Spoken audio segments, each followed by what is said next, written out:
Assalamualaikum. Nama saya Nur Azmina binti Abdul Aziz. Saya dari BA 240-2C. Hai dan Assalamualaikum. Saya Nur Shazlina binti Muhammad Zulkifli dari BA 240-2C. Assalamualaikum, nama saya Nurul Syairah binti Ahmad Maliki. Hari ini kami akan membentangkan tentang epistemologi, perkembangan dan kepentingan dalam kehidupan. Pengenalan epistemologi. Epistemologi ilmu Islam sebagai satu sudut gambaran untuk memahami Islam sebenar. Perbincangan dalam topik ini ialah ilmu dalam konteks Islam yang berkembang dan lahir di atas kebenaran yang bersifat yakin. Perkara ini dihubungkan dengan teori dan asal-usul ilmu yang telah disebut sebagai epistemologi atau teori ilmu pengetahuan dalam kehidupan. Melalui epistemologi inilah sesuatu ilmu itu dapat berdiri berkembang dan membentuk pandangan semesta iaitu tasawur atau worldview seseorang terhadap sesuatu perkara yang berkaitan dengan pengetahuan ini. Epistemologi juga Islam yang berdiri di atas sumber nakliyah atau dipanggil sebagai wahyu ini tidak juga mengabaikan aspek-aspek akliyah yang berasaskan penyuburan, akal dan perkembangan pemikiran manusia dalam kehidupan. Perbincangan tentang ilmu ini dalam Islam merupakan suatu kelompok yang sepadu iaitu gabungan antara akhlak, akidah dan syariah yang akhirnya membentuk tunjangan ilmu yang bersifat saintifik dan kemanusiaan seperti ilmu ekonomi, sains, teknologi dan seumpamanya. Melalui konsep epistemologi, secara asasnya, penerangan tentang maksud istilah epistemologi itu adalah sesuatu yang telah dijelaskan kerana ia merupakan tunjang kepada kajian ini. Selain itu, epistemologi juga merupakan suatu pecahan daripada perbincangan falsafah selain daripada disiplin ontologi dan disiplin aksiologi. Hasil daripada pecahan ini, disiplin epistemologi telah berdiri dengan sendirinya dan menjadi pemangkin kepada ilmu yang lainnya. Dengan itu, apa yang dapat kita jelaskan tentang epistemologi ini tentang akal pemikiran manusia dalam sesuatu pengetahuan. Latar belakang epistemologi. Dalam kajian ini, kami ingin mengaitkan tentang disiplin epistemologi sebagai salah satu daripada cabang utama pengajian falsafah yang mana membawa makna yang mendalam dalam teori ilmu atau boleh diertikan sebagai satu cabang untuk kita lebih memahami tentang teori ilmu. Hal ini telah dibuktikan dalam karya yang berjudul The New Encyclopedia Britannica pada tahun 2002. Dari aspek penilaian sejarah, kita boleh mentafsirkan bahawa disiplin pengajian falsafah sebagai induk utama ilmu pengetahuan. Kita dapat melihat ilmu matematik, perubatan dan sebagainya sebagai bukti kelebihan aspek ini. Pengaliran masa dan teknologi yang pesat telah mendorong kepada kemunculan beberapa disiplin lain yang terdiri daripada 3 komponen utama iaitu ontologi, epistemologi dan aksiologi. Ontologi membawa erti disiplin ilmu yang menekankan tentang hakikat Tuhan atau dikenali sebagai teologi atau metafizik, hakikat alam semesta atau dikenali sebagai kosmologi dan hakikat manusia atau dipanggil sebagai psikologi.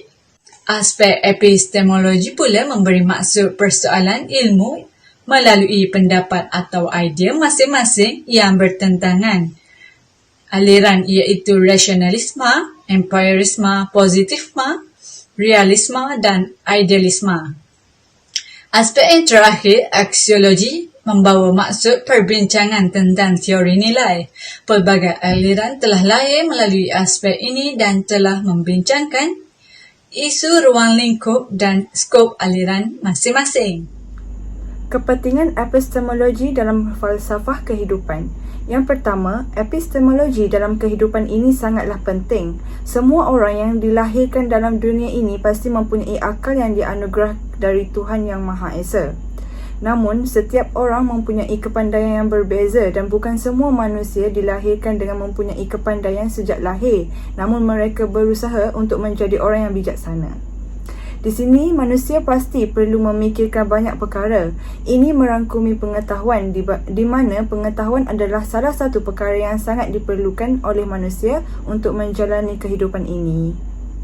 Yang kedua, di sini juga kita dapat membezakan tentang manusia, iaitu ada orang yang ingin menggunakan akal mereka dengan baik, iaitu selalu membuat berfikir dengan rasional, dan ada juga yang enggan menggunakan akal mereka untuk berfikir.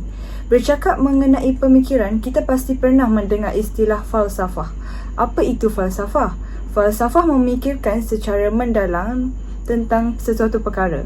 Terdapat peringkat yang mesti dilalui oleh ahli falsafah untuk mengetahui sesuatu atau memperoleh pengetahuan falsafah. Yang ketiga, jadi di sini epistemologi mempunyai kedudukan yang tinggi ketika mencari tentang ilmu falsafah dan memperoleh pengetahuan falsafah dalam kehidupan. Ramai orang melupakan perkara ini kerana kebanyakan orang hanya memikirkan hasilnya tanpa mengira bagaimana ilmu falsafah itu diperoleh. Ini adalah perkara yang sangat tidak elok kerana pada dasarnya proses itu jauh lebih penting daripada hasilnya. Yang keempat, semasa kita belajar mengenai epistemologi, kita akan lebih menghargai proses tentang perkara itu. Dan sudah tentu, semua orang akan lebih menghargai sains. Apabila seseorang memproses dengan baik, dia akan mendapat hasil yang baik mengikut seberapa besar dan benar dalam proses itu. Ini juga membuat orang menghormati ahli falsafah kerana mereka mempunyai tahap ketelitian yang tinggi dalam menuntut ilmu. Malah, mereka juga akan membincangkan terlebih dahulu bagaimana memperoleh pengetahuan ini. Yang kelima, selain itu, epistemologi sangat penting untuk kita kaji. Kenapa?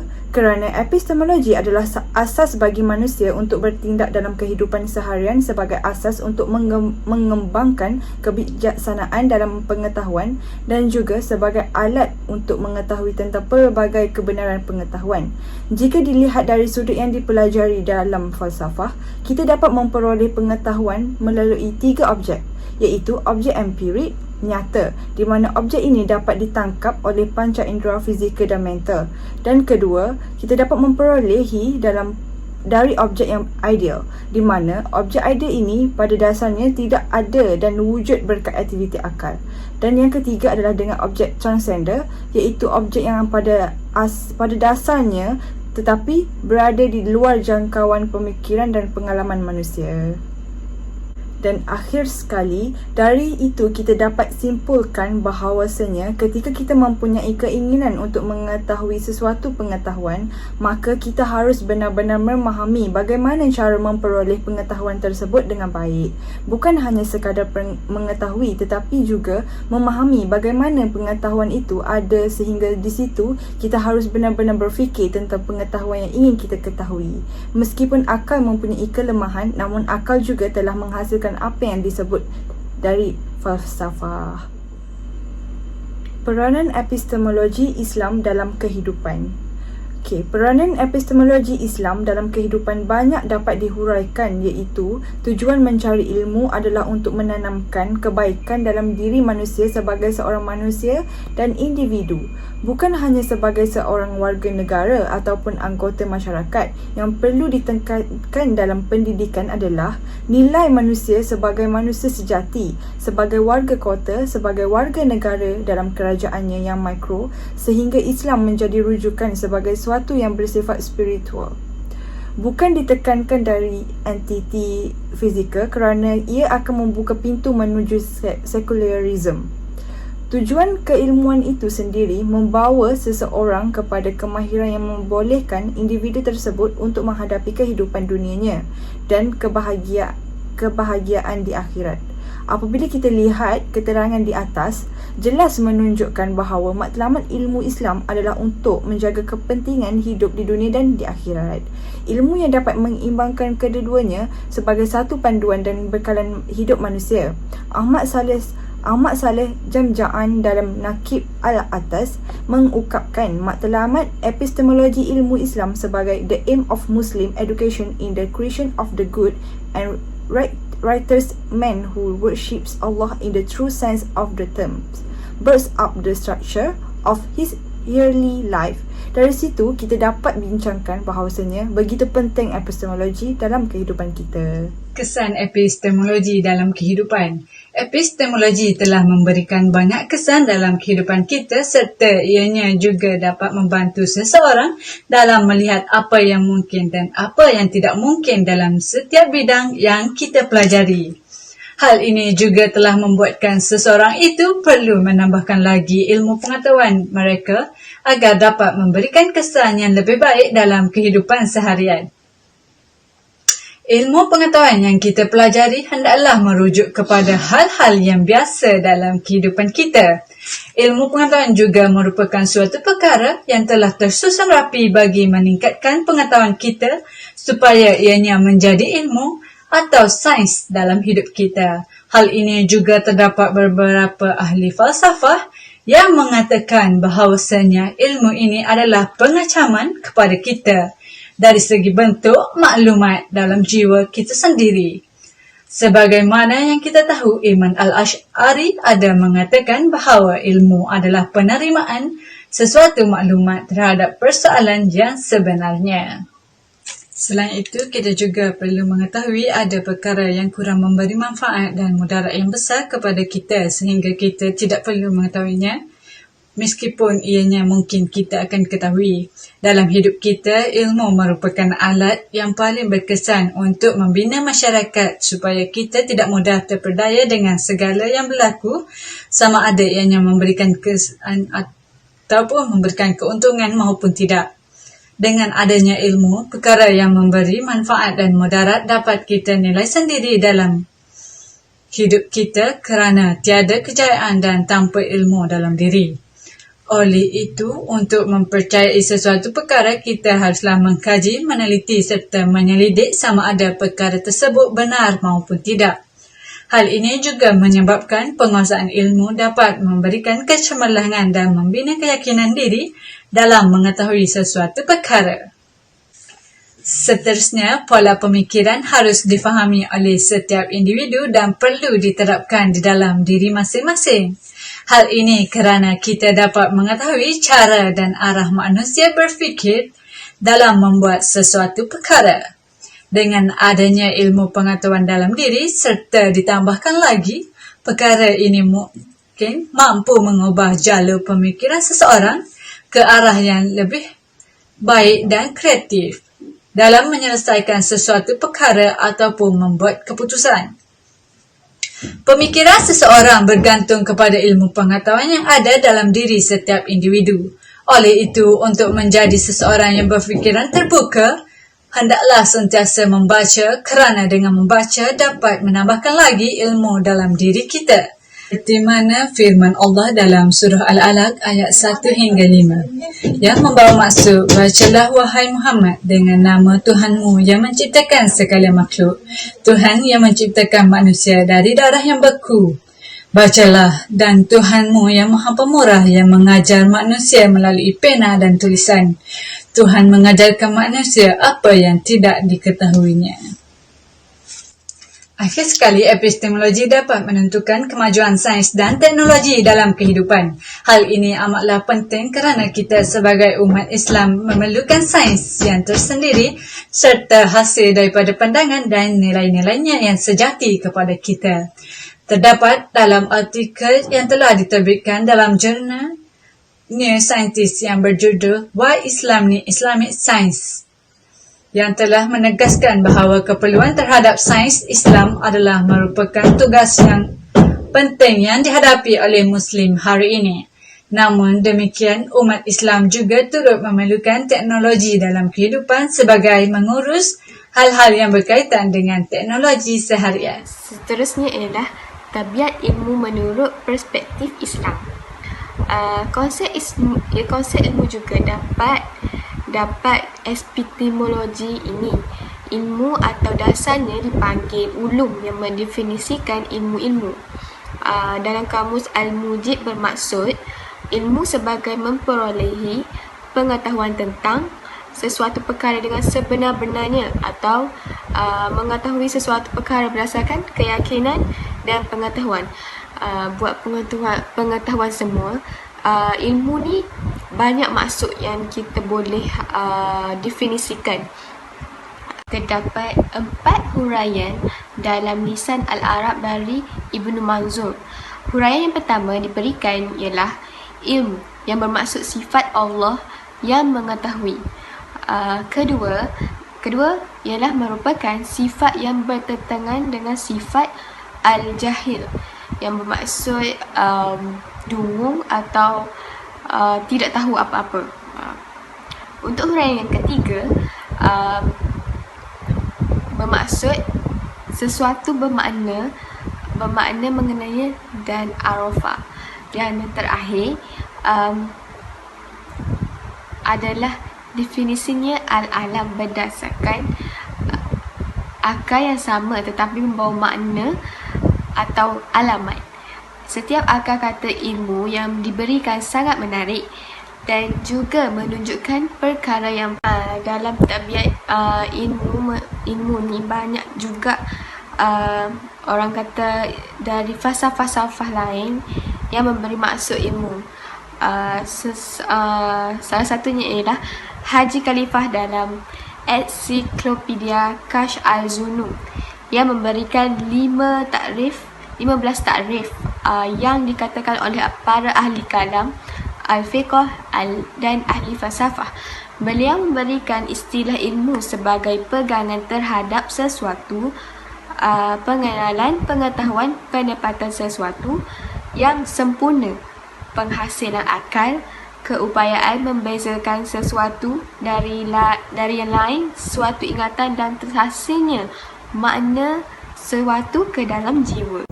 Di samping itu, konsep ilmu menurut perspektif barat telah dirumuskan secara komprehensif dan menyeluruh oleh The Encyclopedia of Philosophy yang menyatakan bahawa maksud yang diterima umum tentang ilmu atau knowledge adalah kepercayaan yang benarkan hakiki.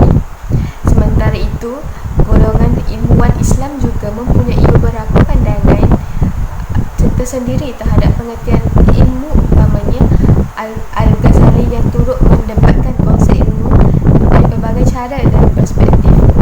Ilmu yang kita dapat dalam tradisi Islam ialah kita sebagai penuntut ilmu haruslah menuntut ilmu dengan cara yang sopan dan tertib. Kerana ilmu adalah amat penting dalam kehidupan kita. Setiap hari kita kita belajar ataupun kita mencari ilmu. Tanpa memiliki sebarang ilmu, kita juga tidak akan dapat membuat keputusan dengan baik, memilih sesuatu dengan cara yang betul. So dari situ kita belajar banyak benda dari segi ilmu. Kalau kita tidak dapat ilmu, semestinya kita kurang pengetahuan tentang dunia sekarang. Poin yang terakhir ialah sumber-sumber epistemologi Islam. Sumber-sumber epistemologi Islam ini mempunyai 4 saluran yang utama, iaitu panca indera yang digelar al-hawas al-khamsah, akal fikiran yang sihat, disama erti al-aqal al-salim, berita yang benar, al-khabar al-sadiq, dan imajinasi ialah ilham. Sumber yang pertama ialah panca indera. Panca indera adalah salah satu aliran utama yang membekalkan ilmu pengetahuan kepada manusia. Ia juga merupakan sifat realiti dan empirical. Saluran panca indera ini ialah deria yang memiliki oleh manusia, iaitu mata, telinga, hidung dan mulut. Hidung untuk menghidu, mulut untuk bercakap, mata untuk melihat, telinga untuk mendengar. Panca indera ini ialah memainkan peranan penting dalam kehidupan manusia. Untuk sumber yang kedua ialah akal. Akal merupakan sumber epistemologi Islam yang juga mengiktirafkan kedudukan akal berdasarkan kepada batasan yang mampu dicapai oleh manusia. Setiap manusia diberi akal fikiran supaya dapat memberi atau membuat kerjasama yang baik apabila melakukan sesuatu menggunakan akal. Akal kita juga mampu menyimpan pelbagai data-data yang penting, data kehidupan dan sebagainya. Penggunaan akal yang baik amatlah digalakkan dalam Islam. Ini kerana mengelakkan kita daripada sentiasa berfikiran tidak baik dan juga orang kata negatif. Yang ketiga ialah Al-Khabar Al-Siddiq yang bermaksud berita yang benar. Ia juga merupakan sumber utama saluran ilmu dan penting dalam perspektif Islam. Sumber utama ini terdiri daripada dua jenis, iaitu sumber yang berdasarkan wahyu, Al-Quran, dan sumber-sumber mutawatir. Al-Quran sebagai sumber utama ilmu yang paling wajib kita ketahui. Dalam Al-Quran juga telah menceritakan perjalanan nasihat kejadian yang bakal terjadi dalam kehidupan setiap manusia. Yang terakhir ialah imajinasi atau ilham. Ilham juga merupakan sumber penting. Dari segi ilham ini jugalah kita dapat mencari pelbagai ilmu atau ilham yang untuk dijadikan pelbagai perkara yang menarik yang boleh dilakukan, seperti kita mengilhamkan sesuatu dan kita melukis perkara benda yang kita ilhamkan, ataupun kita memikirkan masa depan kita, itu juga sebagai ilham. Jadi itulah dari segi kepentingan epistemologi yang saya dapat ceritakan. Berdasarkan kajian kami melalui topik ini, kami dapat merumuskan bahawa epistemologi banyak menjadikan kehidupan manusia ke arah yang lebih baik. Hal ini bermula melalui era perkembangan revolusi sains sekitar abad yang ke-17, iaitu pada zaman Renaissance. Pada zaman tersebut, ilmu pengetahuan di Eropah telah lahir kembali atau lebih dikenali dengan nama zaman pembaharuan. Orang yang bertanggungjawab dalam melahirkan ilmu pengetahuan dan sains Islam ke Eropah ialah Gerard of Cremona, iaitu seorang sarjana barat yang berasal dari Itali. Penglibatan beliau memberi kesan yang mendalam apabila beliau telah menterjemahkan 71 hingga 100 karya Arab ke bahasa Latin yang meliputi bidang biologi, falsafah, matematik, astronomi dan sebagainya. Melalui kajian ini, epistemologi telah menyebabkan seseorang manusia mampu berfikir secara rasional. Selain itu, membantu memahami cara dan arah manusia berfikir yang menyebabkan manusia semakin beradab. Akhir sekali, memberi kesan terhadap pemikiran manusia untuk sentiasa berfikiran maju ke hadapan dan mencipta sesuatu yang baru. Cadangan saya dari kajian ini dapat saya simpulkan adalah epistemologi harus dipraktiskan dalam aspek kehidupan setiap manusia. Hal ini demikian kerana kita dapat lihat di mana epistemologi memainkan faktor yang sangat penting dalam kehidupan seseorang. Hal ini dapat dibuktikan apabila aspek ini mampu mengubah cara pemikiran ke arah yang lebih baik dan mampu memperbaiki kehidupan masyarakat setempat. Kita dapat lihat contoh di Malaysia, di mana lahirnya cendekiawan yang tersohor yang mempraktikkan epistemologi dalam pemikiran mereka. Selain itu, aspek epistemologi harus dipraktikkan sejak kecil lagi di mana ianya mampu mengubah nasib anak muda di masa akan datang, di mana mampu menjamin kehidupan yang lebih maju ke depan setandai negara maju di hadapan. Apabila aspek ini dididik sejak kecil, semua golongan masyarakat mampu memberi manfaat kepada setiap orang. Rumusan yang saya dapat rumuskan dalam tajuk ini, apa yang dapat kita rumuskan tentang kepentingan epistemologi dalam falsafah kehidupan dan peranan epistemologi Islam dalam kehidupan ialah secara singkatnya kita dapat merumuskan tentang epistemologi, iaitu epistemologi ini adalah suatu proses bagaimana untuk mendapatkan pengetahuan yang sebenar dalam kehidupan, dan secara mudahnya juga ialah epistemologi merujuk kepada persoalan tentang bagaimanakah sesuatu perkara itu diterima sebagai satu pengetahuan atau ilmu. Dari sini kita dapat lihat bahawasanya epistemologi ini adalah suatu proses untuk membentuk manusia menggunakan akal fikiran mereka untuk menjalani kehidupan seharian. Dari pengetahuan ini kita dapat lihat bukan semua manusia dilahirkan dengan akal fikiran yang pandai, namun ada sesetengah manusia mereka dilahirkan dengan akal fikiran yang tidak begitu cekap dan mereka perlu berfikir dengan lebih mendalam apabila melakukan sesuatu perkara dalam kehidupan mereka. Okey, dari pengetahuan ini kemudiannya disusun, maka cara menyusun pengetahuan yang telah dikaji oleh manusia dengan menggunakan akal fikiran mereka tersebut disebut sebagai epistemologi. Disebabkan adanya proses epistemologi dalam kehidupan manusia, maka dengan itu manusia lebih mengenali betapa pentingnya ilmu dalam kehidupan seharian manusia. Dengan adanya ilmu ini membuatkan seseorang manusia dapat berfikir dengan lebih rasional. Ilmu amatlah penting untuk membentuk seseorang manusia itu menjadi seorang yang bijak pandai. Tetapi hendaklah ingat, dalam menuntut sesuatu ilmu, seseorang manusia yang perlulah pandai mengimbangkan ilmu Islam dan ilmu sains supaya dapat membezakan antara dua itu dan janganlah menuntut ilmu sampai membelakangi ilmu Islam. Dengan ini kita dapat rumuskan bahawasanya proses epistemologi ini dapat membantu manusia menjalani kehidupan mereka dengan baik dan memberi impak yang positif terhadap seseorang dalam pengetahuan ini. Rumusan yang boleh saya jelaskan tentang kepentingan epistemologi ini ialah dari segi tabiat ilmu perspektif Islam ialah ia mempunyai banyak maksud yang tersirat yang ramai golongan muda zaman sekarang tak tahu. Malah jika kita tidak menceritakan hal ini kepada mereka tentang perkara ini, mereka tidak akan tahu makna ilmu itu apa dari segi Islam. Dari sini kita dapat tahu maksud ilmu dari pelbagai khalifah yang kita boleh jadikan mereka sebagai idola ataupun model contoh yang baik. Dari segi sumber-sumber perspektif Islam pula, semua manusia mempunyai sumber-sumber ini walaupun ada mereka tidak sempurna panca indera,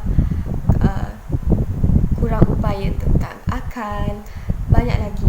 Jadi kita sebagai hamba Allah yang kerdil ini, kita perlulah guna sumber yang ada pada diri kita ini dengan baik dan gunakan ia dengan hati-hati kerana semua tak dapat menggunakan sumber-sumber ini dengan sempurna. Seperti yang saya cakapkan tadi, tidak semua orang sempurna akal fikirannya, panca inderanya. Jadi kita dengan cara ini kita boleh menghargai sumber-sumber yang diberikan oleh Allah SWT dengan baik. Sekian dari saya. Terima kasih. Assalamualaikum. Melalui kajian kami mengenai epistemologi, terdapat pelbagai kesimpulan yang dapat kami terjemahkan tentang topik ini. Pertama, kami dapat mengetahui tentang aspek yang cukup penting dalam kehidupan manusia untuk terus mengarah langkah maju ke hadapan melalui sejarah perkembangan dan kemajuan aspek ini dalam sebuah masyarakat. Kedua, kami memperoleh kepentingan aspek ini dalam memajukan sebuah bangsa, agama dan negara. Melalui aspek ini, kami dapat membuat kesimpulan bahawa epistemologi memberikan impak yang begitu dalam untuk manusia mempamerkan kebolehan yang tidak mampu mereka terjemahkan melalui pemikiran.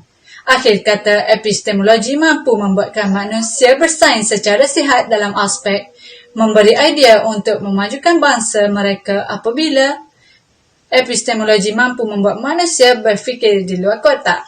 Kesimpulannya, aspek epistemologi harus diterapkan dalam diri semua orang, tidak mengira umur, bangsa, agama di sesuatu tempat.